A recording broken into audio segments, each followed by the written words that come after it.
të bezdisshëm, gjë që bën që të evitojmë aktin seksual kur flasim tek femrat. Ndërsa kur flasim për meshkujt, nëse ne kemi një infeksion të testikulit ose një infeksion të prostatës, pikë së pari është e këshillueshme që të mos kemi një akt seksual, sepse shkon dhe përkeson akti seksual infeksionin që ne kemi në atë moment, por dhe infeksioni vet bën që të kemi më pak, le të themi, tek meshkujt më pak ereksion dhe më shumë vështirësi për mbajtjen e ereksionit. Sepse infeksioni vet, duke quar një inflamacion të përgjithshëm, bën që të mos arrijmë këtë akt. Dhe jo vetëm, gjatë aktit seksual është më e vështirë që të kemi dhe një ejakulim të fiziologjik normal.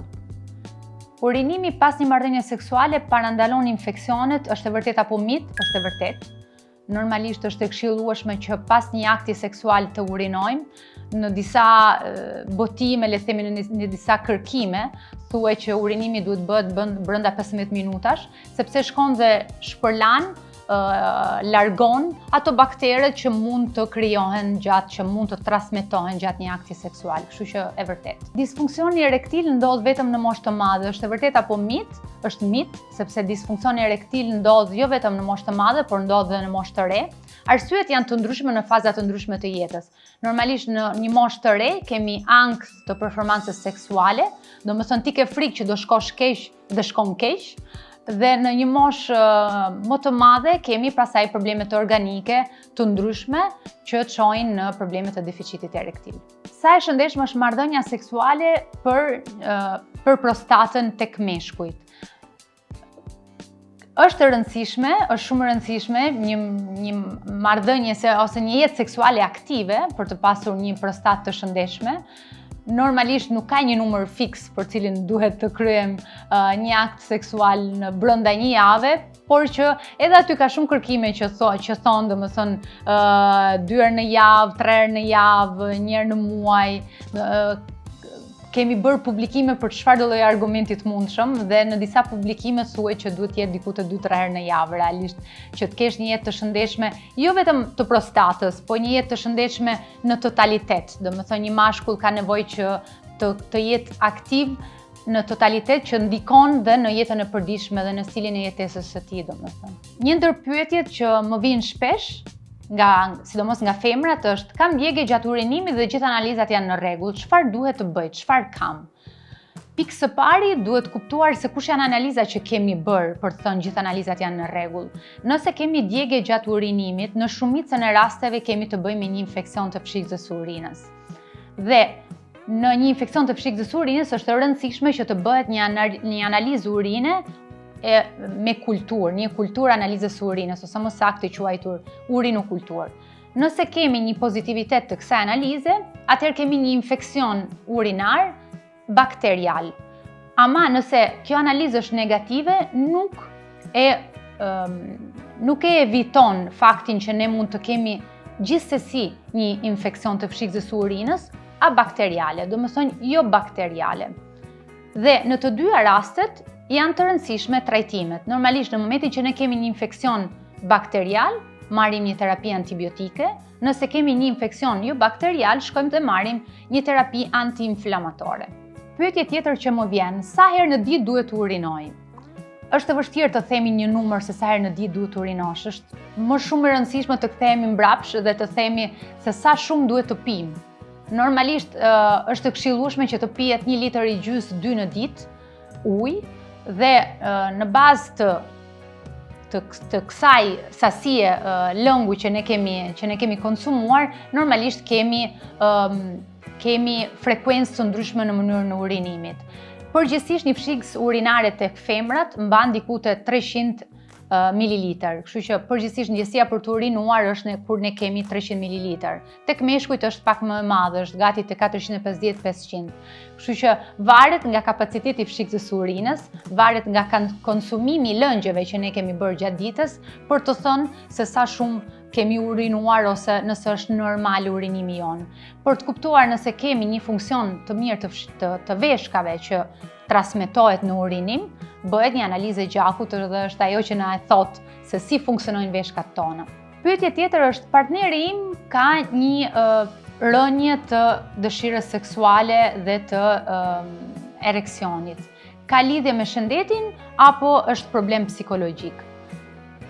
Për të kuptuar se kush mund të jetë problemi, normalisht duhet t'i drejtohet një mjeku urolog, duhet të bëj një sër analizash për të përjashtuar të gjitha problemet organike. Ne kemi thënë që në shumicën e rasteve tek meshkujt problemet janë psikologjike, por nuk mund të etiketojmë një mashkull me deficit erektil për probleme psikologjike nëse ne nuk e kemi bërë gjitha analizat që përjashtojnë çfarë do lloj problemi hormonal ose organik të tij.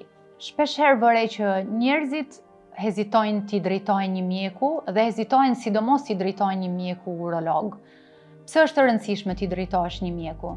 Është e rëndësishëm edhe pse në kulturën tonë kemi shumë pak fatkeqësisht ato parandalimin e smundjeve, gjë që bëhet gjithmonë e më prezent në jetat tona, sepse ndër vitet është rritur gjithmonë më shumë mbi jetesa që ne kemi. Domethënë ne jetojmë shumë më gjatë dhe duke jetuar më gjatë kemi më shumë probleme shëndetësore dhe kultura jonë ka ndryshuar. Normalisht më përpara kemi pas më pak kulturën e parandalimit, ndërsa tani shoh që është pak më prezente. Në Europë është shumë më shumë normalisht. Në Shqipëri ka filluar të jetë. Ka filluar të jetë ama e vëret në moshën e re, ndërsa në moshën më të madhe akoma hezitohet si gjë. Unë i këshilloj që gjithëve që t'i drejtojnë mjekut dhe kur flasim për urologun meshkujt si për moshës 50 vjeçare, sepse është e rëndësishëm që të bëhet trajtimi i parandalimit, sidomos të problemeve të prostatës, që mund të çojë për shqetësime benigne në shqetësime shumë të mëdha, po ashtu edhe shqetësime të tjera siç janë ato të tumorit të prostatës, të kancerit prostatës, që është shumë e përhapur si smundje dhe është e rëndësishme që të diagnostikohet në kohë. Nëse diagnostikohen në kohë, janë gjitha smundje të kurueshme.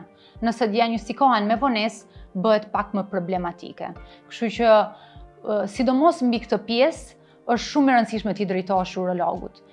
Gjë që vë re në gjithë këtë periudhën që kam filluar të vizitoj dhe në Shqipëri dhe të punoj në Shqipëri dhe jam shumë e kënaqur për këtë gjë, është që fatkeqësisht kam shumë pak pacient në një moshë të madhe që vinë dhe më drejtohen mua për të bërë një vizitë. Kur flas për pacient në moshë të madhe, flas për moshën 50-60 vjeçare. Ndërsa shumica e pacientëve që vinë në vizitë janë mosha 20, 30, maksimumi 40 vjeç.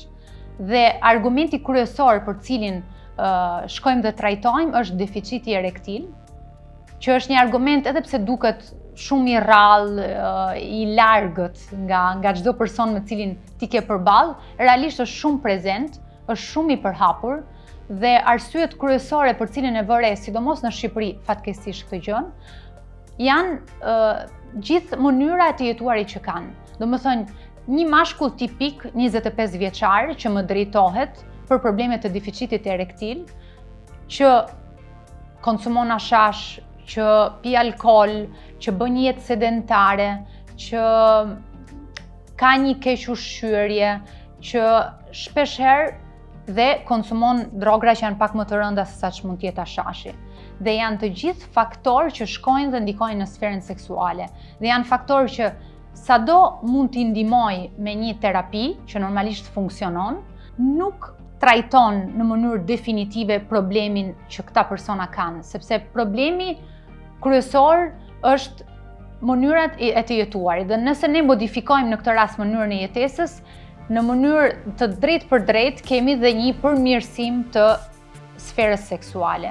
Dhe plus kësaj, normalisht nëse unë jap një trajtim farmakologjik një pacienti që është 25 vjeçar dhe që konsumon kokain, konsumon alkool dhe merr dhe këtë ilaçin në të njëjtin moment, e bëj më të rrezikshëm mundësinë për të pas një smundje kardiovaskulare, për të pas një infarkt, edhe pse në moshën e re është më pak prezente, por kemi një kombinim të gjithave këtyre substancave, bëhet më i prekshëm si fenomen. Kur flasim për të rit, Argumenti për cilin duhet t'i drejtohen urologut janë problemet të testikujve.